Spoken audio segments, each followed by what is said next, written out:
जिंदाबाद जिंदाबाद, फूल नहीं चिंगारी है, हम भारत की नारी। को जानकारी है कि विपक्षियों ने नारी शक्ति वंदन संशोधन अधिनियम के बिल को संसद में पारित होने से रोकने का काम किया और आज उसके आक्रोश में भागलपुर में बड़ी संख्या में महिलाओं ने जनाक्रोश सम्मेलन आयोजित किया है। इस सम्मेलन के माध्यम से हम सभी न सिर्फ भारतीय जनता पार्टी की महिला कार्यकर्ता बल्कि एनडीए की महिला कार्यकर्ताओं के साथ साथ आम महिलाएं जिनको राजनीति से रुचि है, जो सामाजिक कार्यों में आगे बढ़कर हिस्सा लेती है, ऐसी सभी महिलाओं ने आज इस सम्मेलन में हिस्सा लिया है।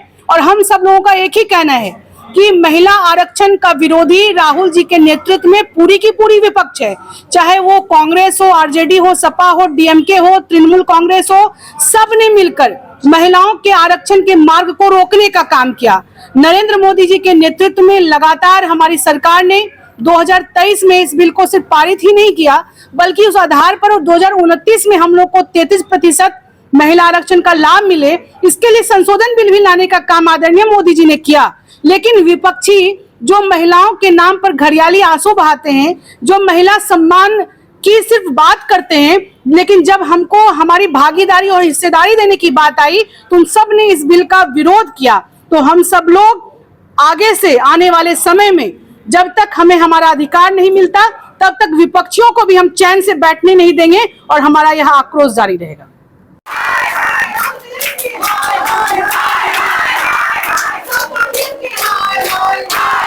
देश के सामने सभी राजनीतिक दल से इसके पहले आग्रह भी किया था कि आप सभी महिलाओं के सम्मान के लिए हमें साथ दें, लेकिन विपक्ष ने जानबूझकर इसे तोड़ मरोड़ कर पेश किया ताकि क्षेत्रीय भावनाओं को भड़काया जा सके और असली मुद्दे से ध्यान हटाया जा सके। यहाँ तक कि बहस के दौरान हमारे माननीय गृह मंत्री श्री अमित शाह जी ने 1 घंटे के भीतर संशोधित बिल लाने की बात कही, लेकिन विपक्ष का उद्देश्य बिल को बेहतर बताना ही नहीं, बस उसे पास नहीं होने देना था।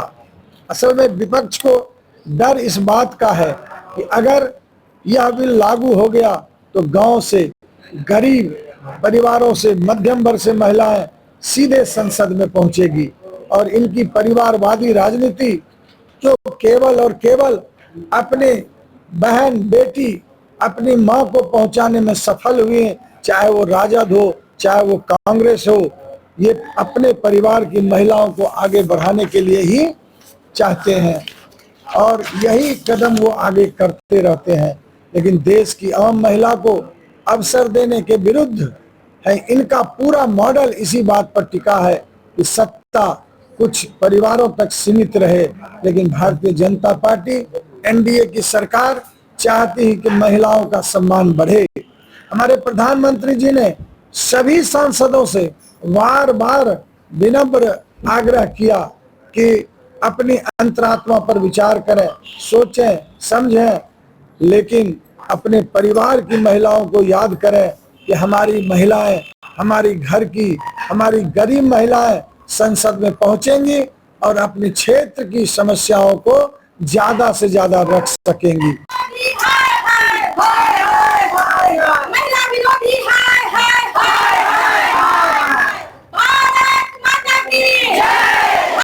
अप्रैल का दिन भारत के इतिहास में स्वर्ण अक्षरों में लिखा जा सकता था, लेकिन कांग्रेस, राजद, सपा, तृणमूल कांग्रेस, डीएमके और पूरे महागठबंधन ने मिलकर इस विधेयक को गिरा दिया।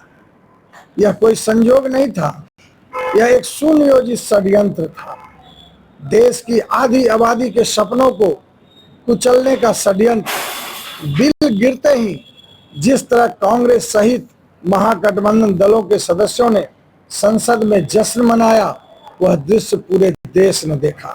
मैं पूछना चाहता हूं, क्या यह अशोभनीय नहीं था? क्या यह देश की नारी शक्ति का अपमान नहीं था? और फिर प्रियंका गांधी वाड्रा ने यह तक कह दिया कि बिल का गिरना संविधान की जीत है। तो क्या 70 करोड़ महिलाओं के अधिकारों को रोकना ही कांग्रेस के लिए संविधान की जीत थी? कांग्रेस और उसके सहयोगियों का इतिहास महिलाओं के साथ छल और देरी का इतिहास रहा।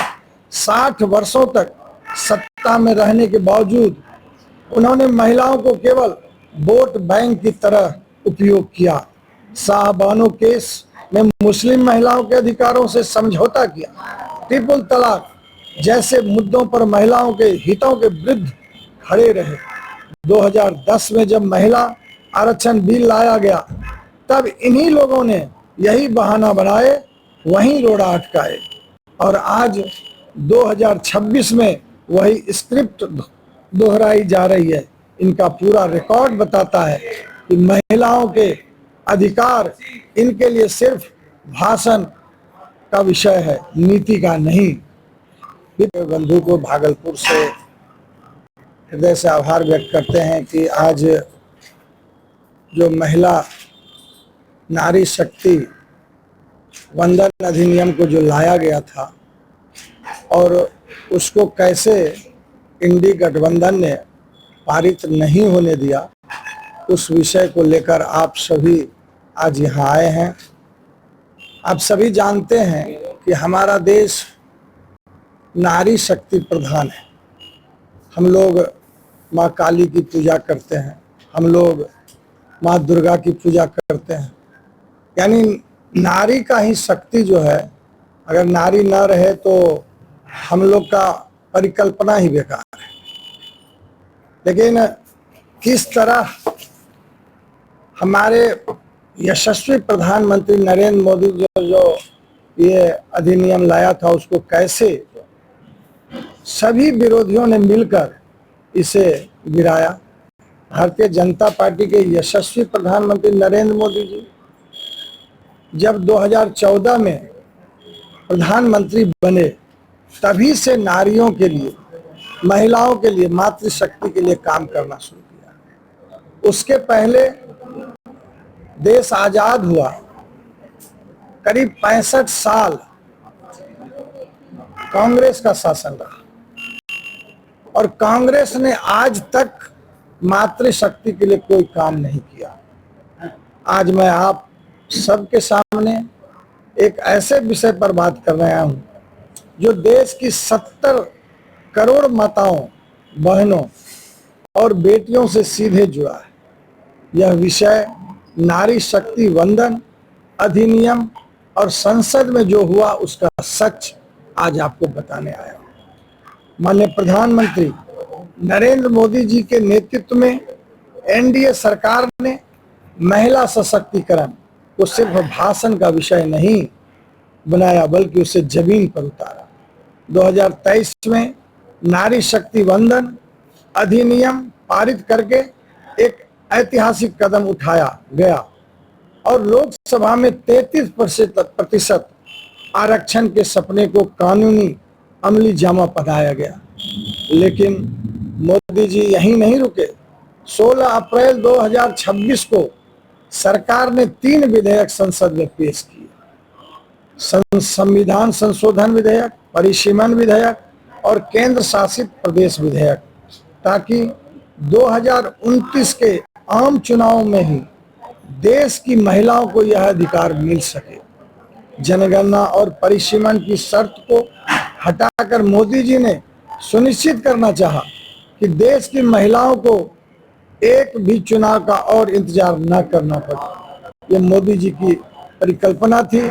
मोदी जी चाहते थे कि परिसीमन यदि होगा तो हमारी महिला शक्ति जो संसद में कम है वो ज्यादा से ज्यादा भाग ले सकेंगी। जिंदाबाद जिंदाबाद, नारी शक्ति जिंदाबाद जिंदाबाद।